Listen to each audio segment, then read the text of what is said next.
Rina Shah is a geopolitical strategist and founder of Relax Strategies. That's a political intelligence firm, and she joins us now from Washington, D.C. Great to have you with us. So we heard that Biden making a number of not-so-subtle warnings for the incoming Trump administration, and the big one was that one, telling his climate skeptics that climate change is real. How much do you expect Trump to roll back the progress that Biden has made?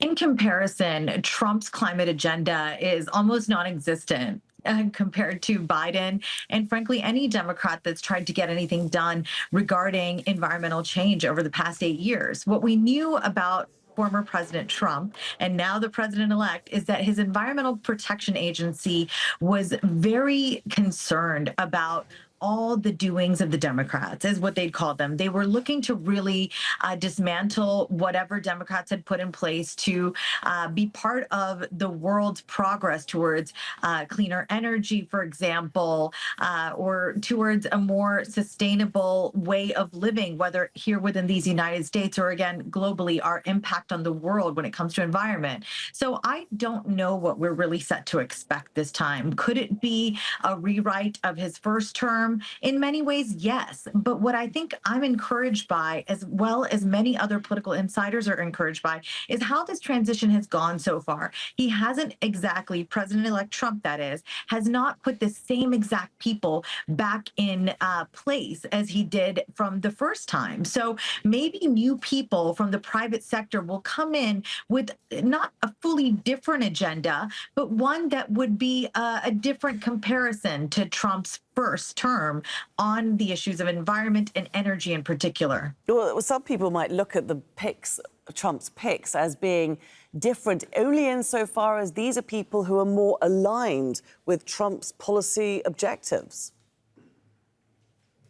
At this point, I think Trump's policy objectives he's been very clear about, right? From the campaign trail, he speaks in very clear language about what he wants or doesn't want.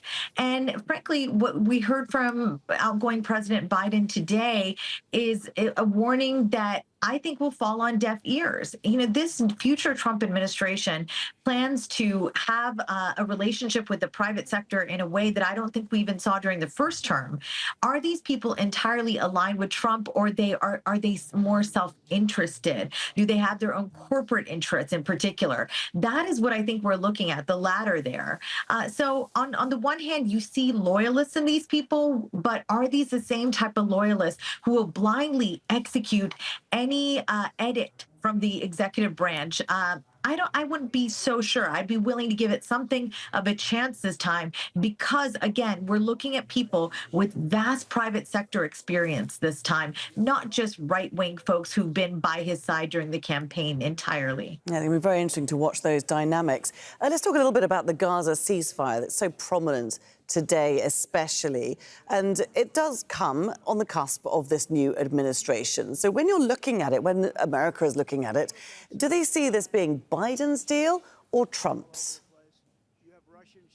Whatever happens in Gaza, whether it's Netanyahu finally listening to the Americans, whoever's in the post in the Oval Office, for example, that will absolutely be given as a credit to Trump. Biden has been a lame duck president now for too long, and he's been calling for a ceasefire for so many weeks now. Yet Netanyahu feels emboldened to do whatever he wants to do with American dollars. That's been the buzz now solidly, not just for a full year, but a year and then some, following those horrific October 7th attacks by Hamas in Israel. What we know now is that American leadership has failed in the Middle East right now. And that's where people are going to start to look at Trump and say, what can he do differently? How quickly can he broker some kind of deal that ends this absolutely horrifying imagery we're seeing coming out of Gaza, where innocent women, children are being killed in the name of rooting out terrorism. But at the same time, what we have to consider is how the United States, particularly our legislative branch, those sitting in Congress, really believe in vehemently having Israel's back at every turn. So I don't know that we're going to see too much different once Trump takes office, but what we are going to see is a real change in how Americans perceive leadership in that region, our leadership. Rina Shah, it's been great speaking to you. Many thanks for taking the time to join us there from Washington, D.C. Thank you very much.